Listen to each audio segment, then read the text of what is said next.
지구에 대한 사실적 정보 수집. 우리는 스스로 사실을 알아낼 책임이 있다. 더불어 사는 자본주의자는 정보를 입수하여 그 정보를 광범위하고 현명하게 읽는다. 또 비판적 정신을 가진다. 진정으로 비판적이라는 것은 사소한 일을 꼬치꼬치 캐는 것이 아니라 객관적 사실을 알고 해결하기 어려운 사항에 대해 해결책을 탐구하여 합리적 판단을 내리는 것이다. 또한 더불어 사는 자본주의자는 개방적이다. 그들은 반대의 의견에도 귀를 기울인다. 그들은 어떤 특정 단체에 충성하는 것이 아니라 진실에 충실하다. 우리는 독자적인 정신을 가지고 있고 그것을 사용할 필요가 있다. 건강한 회의론을 개발하는 법을 터득하는 것은 좋은 출발이다. 특히 통계에 관해서는 그렇다. 한 대학생이 통계학이 왜 필요할까요? 라고 묻고는 재빨리 통계학자를 위해서지요 라고 말했다. 이 짤막한 농담 이면에는 위험한 진실이 숨어 있다. 신문, 잡지, TV 기자와 논평가들은 모두 통계치를 제시하는 데 능숙하다. 우리는 어떤 것을 인정 혹은 부인하는 데 숫자를 사용한다. 그러나 조심하라. 통계학에 대해 그들은 또 이렇게 말한다. 통계학은 비키니 수영복과 같다고. 즉, 통계가 보여주는 것이 흥미롭기는 하지만 정말 중요한 것은 통계가 숨기고 있는 부분이라는 것이다. 질문하는 정신을 가져라. 숫자 이면의 진실을 보라. 통계 수치보다 사실이 더 많은 것을 말해준다고들 말한다. 사실을 확인하고자 할 때 사람들에게 압력을 가하는 것을 두려워 말라. 만일 그들이 사실을 알고 있음에도 모른다고 한다면 그들의 입을 열도록 하라. 반대로 당신이 어떤 문제에 대해 잘 모른다면 알 때까지 심한 논평을 해서는 안 된다. 일단 사실을 입수하려고 마음 먹었으면 파헤쳐야 할 것이 무수히 많다. 더불어 사는 자본주의자들은 무지한 상태를 용납하지 못한다. 무지는 위험하다. 무지는 문제를 무시하는 것이다. 우리는 도로시 파커가 묘사한 그의 무지는 엠파이어 스테이트 빌딩과 같다. 그 엄청난 무지의 규모에 여러분은 찬사를 보내야 한다라고 묘사한 사람처럼 되어서는 안 된다. 더불어 사는 자본주의자의 해결을 기다리는 문제들이 많이 있다. 우리는 그러한 문제에 관심을 기울일 필요가 있다. 결국 우리의 미래는 문제의 해결에 달린 것이다. 앞서도 말했듯이 우리는 자기가 속한 지역에 대한 개인적인 의지부터 가지고 시작해야 한다. 문제가 많기는 하지만 세상은 여전히 아름다운 곳이다. 신은 우리가 아직 발견하지 못한 많은 자원으로 이 세상을 만들었다. 인간에게는 많은 결점이 있겠지만 수백 년 동안 장점과 활기를 보여왔다. 아직도 희망과 가능성을 갖고 낙관적으로 미래를 볼 수 있는 이유들이 많이 있다. 당신의 행동 강령 결정. 우리가 지구상의 인간과 환경에 필요한 것들에 대해 조금 더 알게 되었으므로 이제는 그 필요를 충족시킬 수 있는 우리 자신의 개별적 계획을 수립해야 할 때이다.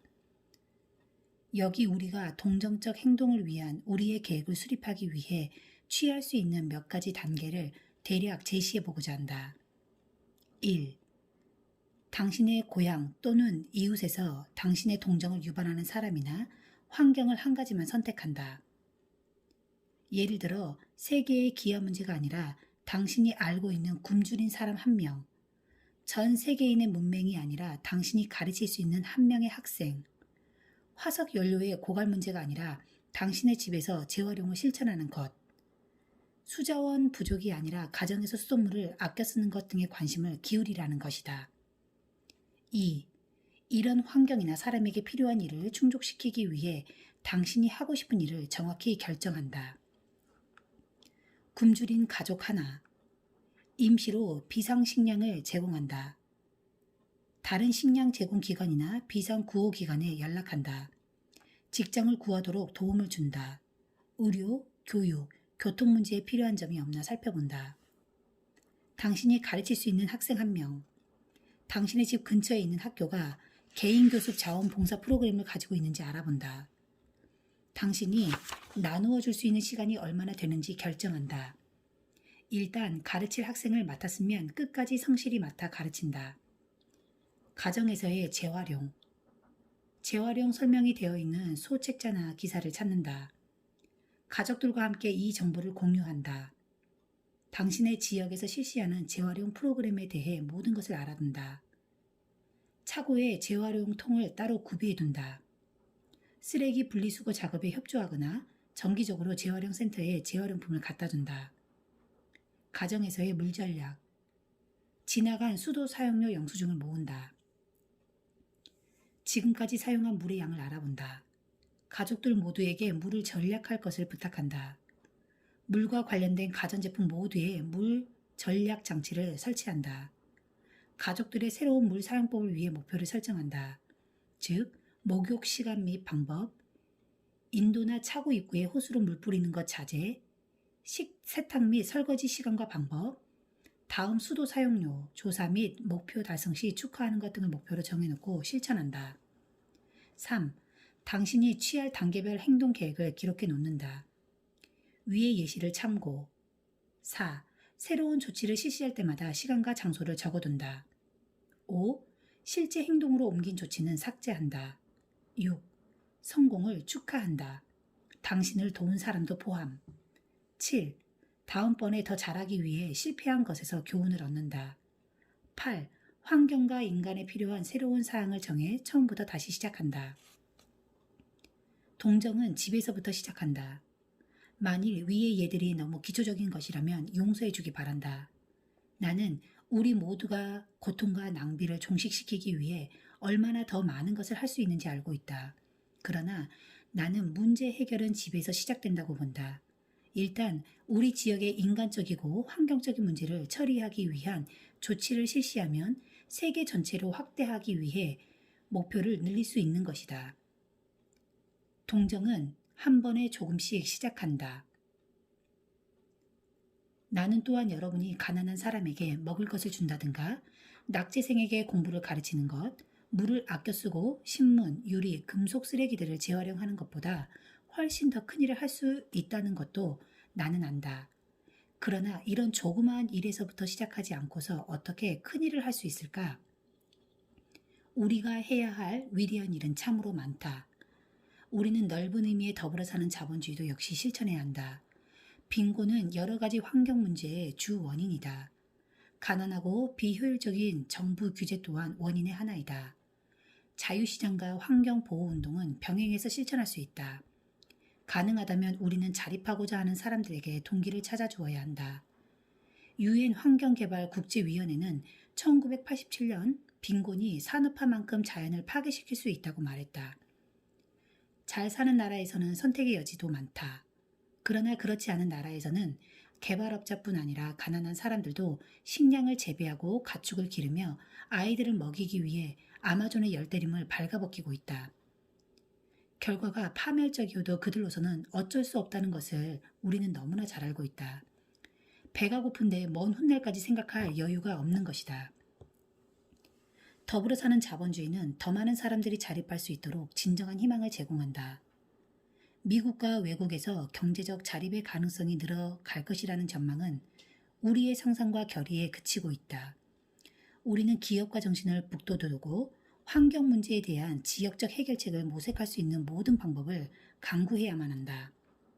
예를 들어 컨투럴 서바이벌 엔터프라이즈는 열대우림에서 수확하고 그 작물을 팔기 위해 원주민들이 협동조합을 조직하는 것을 돕기 위한 단체이다. 이 단체는 열대식물과 나무에서 딴 과일, 땅콩류, 유지 등을 팔고 그 돈을 원주민의 손에 돌려준다. 첫 해에 거의 50만 달러에 달하는 상품을 팔았고 두 번째 해에는 수백만 달러 상당을 팔았다.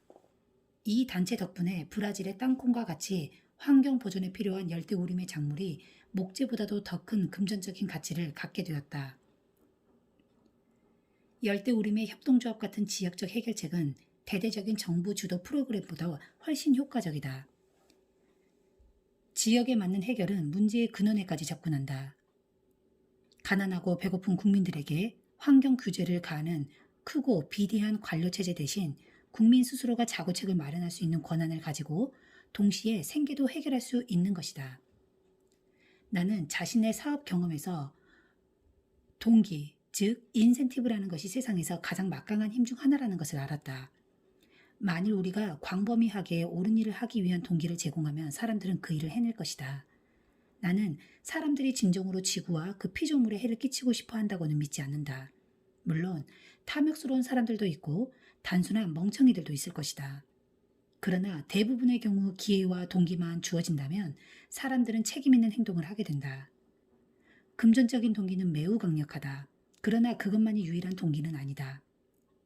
인정을 받는다는 것도 강력한 동기가 될 수 있고, 이상주의란 것은 그 자체가 대가가 될 수 있다. 우리 이웃과 지구를 위해 무엇인가를 한다는 만족감은 가장 커다란 동기가 될 수도 있다. 이타주의는 종종 사회복지 사업가를 낳는다. 인센티브는 약간의 경쟁심이 가미된 이타주의일 때도 가끔 있다. 아이오와 주의 콜린 메이어즈의 예를 들어보자. 1979년 그곳의 고등학교 교사 몇 명이 누가 전기요금과 수도요금을 가장 적게 내는가 하는 내기를 냈다. 메이어즈는 1년 동안 60%나 전략했다. 그는 절전형 냉장고를 새로 샀고 집에 단열 처리를 강화했으며 창문 틈새를 메우고 단열재를 사용한 현관문을 달았으며 낡고 열 효율이 떨어지는 난로도 새 것으로 교체하고 효율이 높은 온수 난방을 설치했으며 전기 조리기를 가스 조리기로 바꾸었다. 약간의 동기가 메이어즈에게는 아주 큰 발전을 가져왔던 것이다.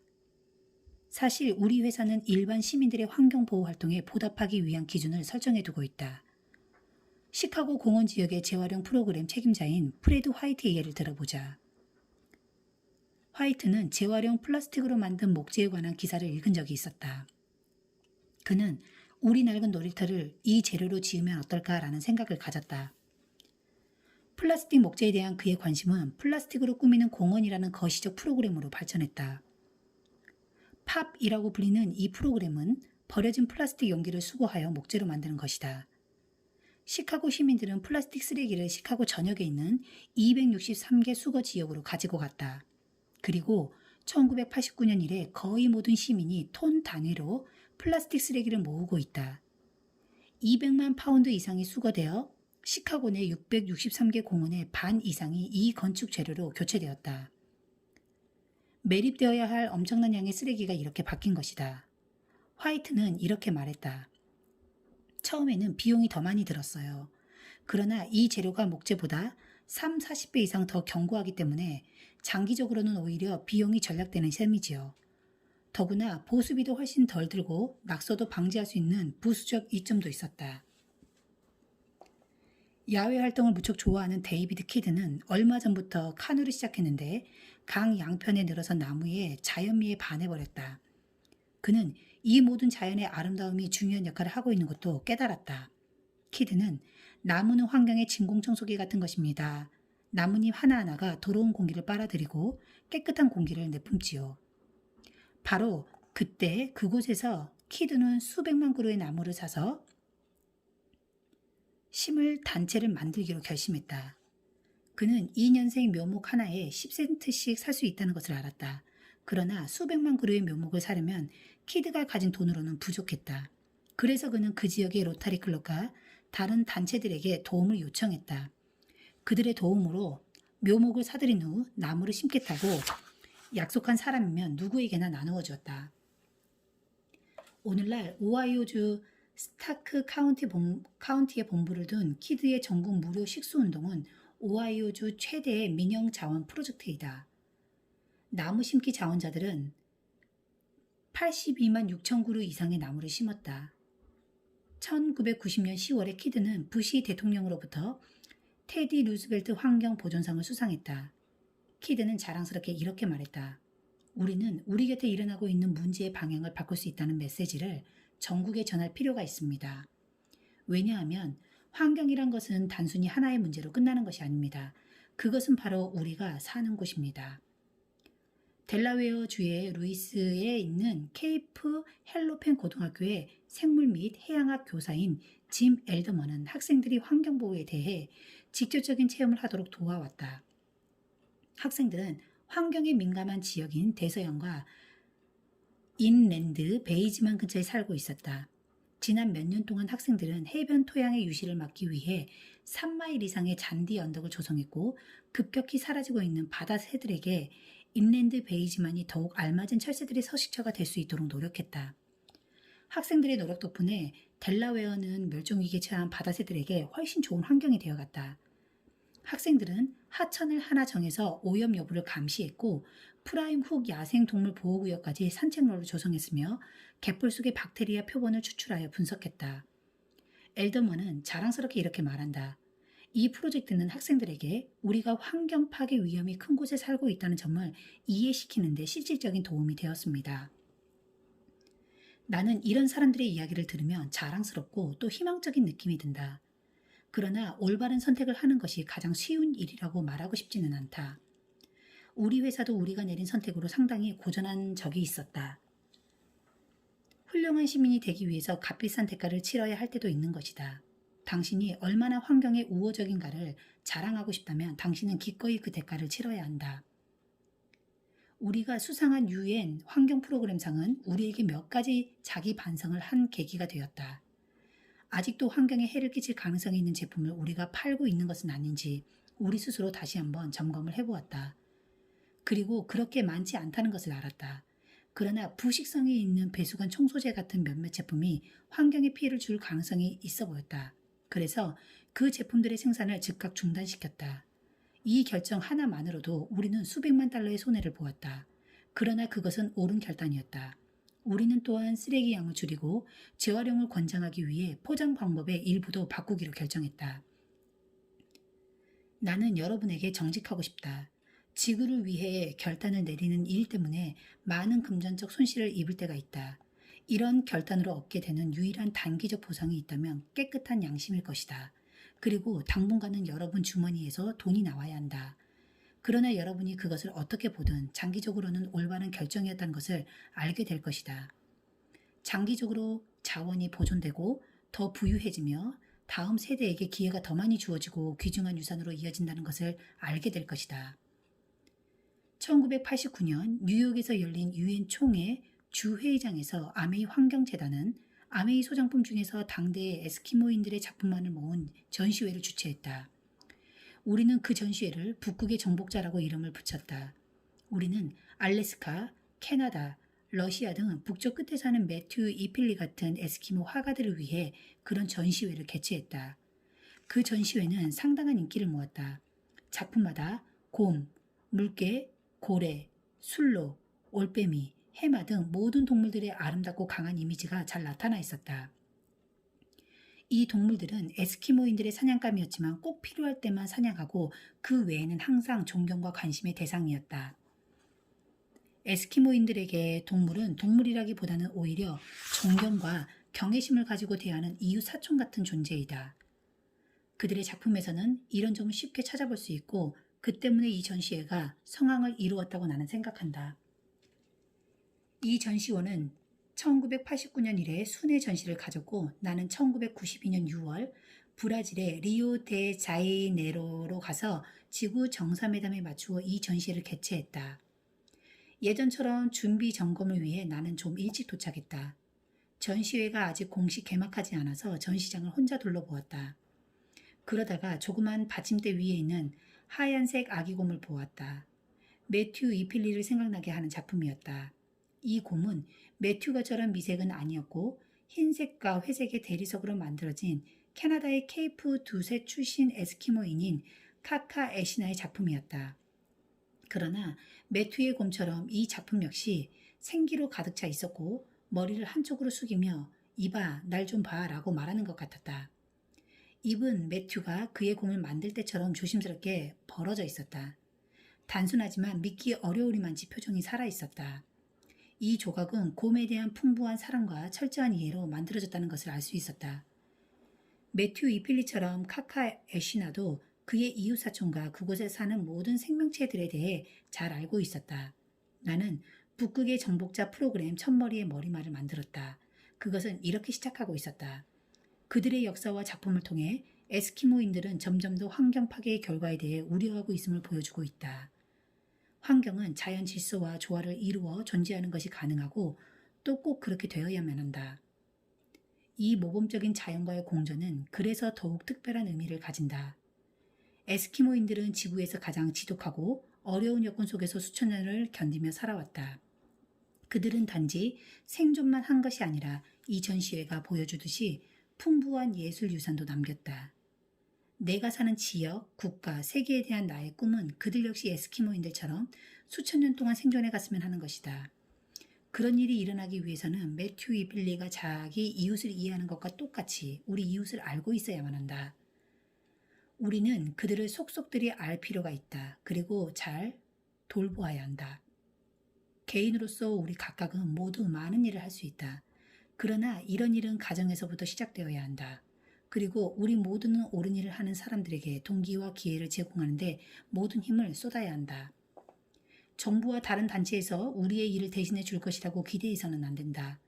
각자 자신의 개인적 책임을 다해야 한다. 우리 모두가 이 모든 일을 잘 지킨다면 매튜 이필리의 손자들인 파란 하늘만을 볼 수 있을 것이다. 아마 우리 모두는 대부분의 사람들이 거의 관가에 버린 사실, 즉 지구와 그 생명체들은 신이 부여한 살아있는 신성한 선물이라는 사실을 알게 될 것이다.